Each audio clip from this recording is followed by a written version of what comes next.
And on World DNA, we continue with our continuous coverage of the Israel-Hamas war. Israel, it's come under the worst attack it's seen in decades. Prime Minister Netanyahu has vowed to crush the enemy. And that is the Hamas rulers of Gaza Strip and raze them to ruins. And now the Israeli military has already announced a total siege of the Gaza Strip. Over 300,000 Israeli reservists have also been called up, hinting at a possible full-blown invasion of Gaza. Now, in the latest, reports have emerged hinting at Israel getting a potential green signal from the US to go into Gaza. Right, Israeli Prime Minister Benjamin Netanyahu reportedly told US President Joe Biden that they have no choice but to unleash a ground operation in Gaza. And according to source-based reports, the Israeli Prime Minister told Biden, I'm quoting here, "We have to go in, we cannot negotiate now." Netanyahu added that Israel had no other choice but to respond with force because the country cannot show weakness in the Middle East and that Israel needs to restore deterrence. Reports say Biden, on his part, did not try to press Netanyahu or convince him not to go through with a ground operation. Now, the telephonic conversation reportedly took place on Sunday, a day after Hamas unleashed a major multi-pronged attack on Israel that took the world by surprise. Now, Netanyahu has already warned of a long and difficult war ahead in response to the attack. Now, during his call with Netanyahu, Biden reportedly raised the issue of hostages in Gaza. Reports say Biden also asked Netanyahu about a scenario in which a second front is opened along the Israeli-Lebanese border.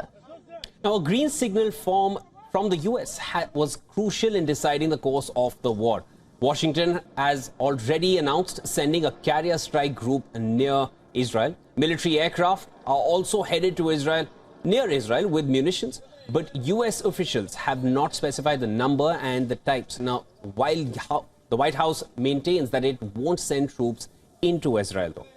Meanwhile, U.S. stocks largely shrugged off concerns from Israel-Hamas war. The Dow Jones Industrial Average ended Monday's session up nearly 200 points, and the S&P 500, that climbed 0.6%. Energy stocks rallied on the back of a 4% jump in oil prices. Defense names also rose broadly. The iShares US Aerospace and Defense ETF jumped 4.5%, with Northrop Grumman surging 11%.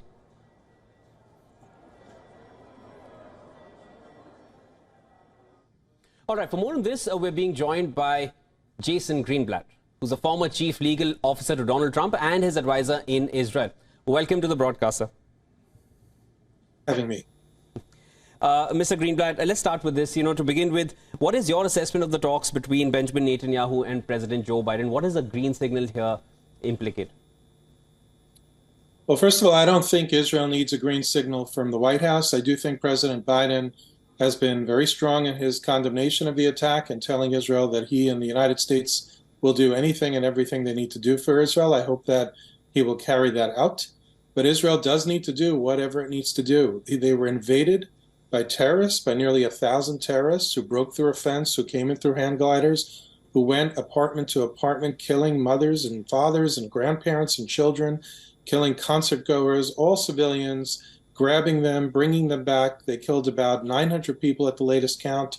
By the way, I take issue with how you started the story. You counted the number of Israelis and Palestinians dead. Well, the Israelis were all attacked by terrorists, by Hamas terrorists, by Palestinian Islamic Jihad.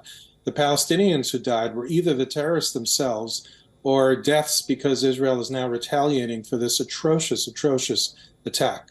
But I think the United States, as well as many other countries around the world, are standing by Israel. They understand the gravity of the situation, the barbaric and horrible and vicious attacks. And I think that Israel will need to do what it needs to do to protect its civilians. That's what any government must do. All right, sir. That being said, Hamas has threatened to kill hostages if Israel bombs Gaza without prior warning. Several of the hostages are foreign nationals as well from several nations. Talk to us about this. How do you think this will change the course of the war? I'm not sure that it can. I think it's an extraordinarily challenging and difficult situation for Israel. I think you can't negotiate with animals, with barbaric people who do this. Israel will try to be careful. They'll try to save every single one of those hostages, but we all know the reality. The reality is they've already separated those hostages. They've hidden them away. It's an impossible situation, and the demands that Hamas is going to ask of them are going to be unrealistic.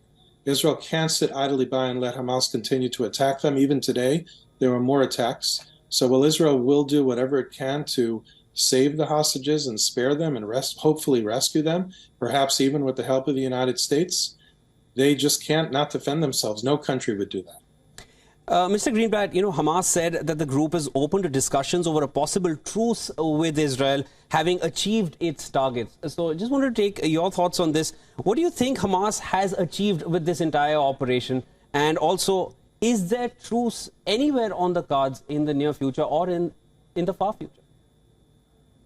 I can't see how a truce helps anything. There's always been this sort of back and forth where Hamas fires some rockets, Israel attacks, and things get quiet for a period of time. But this is the first time Hamas successfully invaded Israel, killed 1,000 people. Let's think about that. In the United States, that would probably be worth the equivalent of about 40,000 people, given Israel's population size. How do you have a truce with people who are terrorists, with people who are savages? You cannot have a truce like that. Israel has to go in and clean up the terrorist infrastructure so they don't face this again, so Hamas and other terrorists don't ever think about doing this again. What would India do if they were attacked by a neighbor like this? Would they accept the attack and the deaths and the kidnapped civilians? Well, and then just say, okay, let's have in India, of course, India has guarded its borders definitely, but I understand what you're trying to say regarding the Israeli sentiment. So as far as a truce is concerned, definitely, as you're saying, it won't help either way. Correct. Mr. Greenblatt, thank you so much for joining us on World DNA with your perspective on this. We truly appreciate it. Thank you. Have a good night. WION is now available in your country. Download the app now. Get all the news on the move.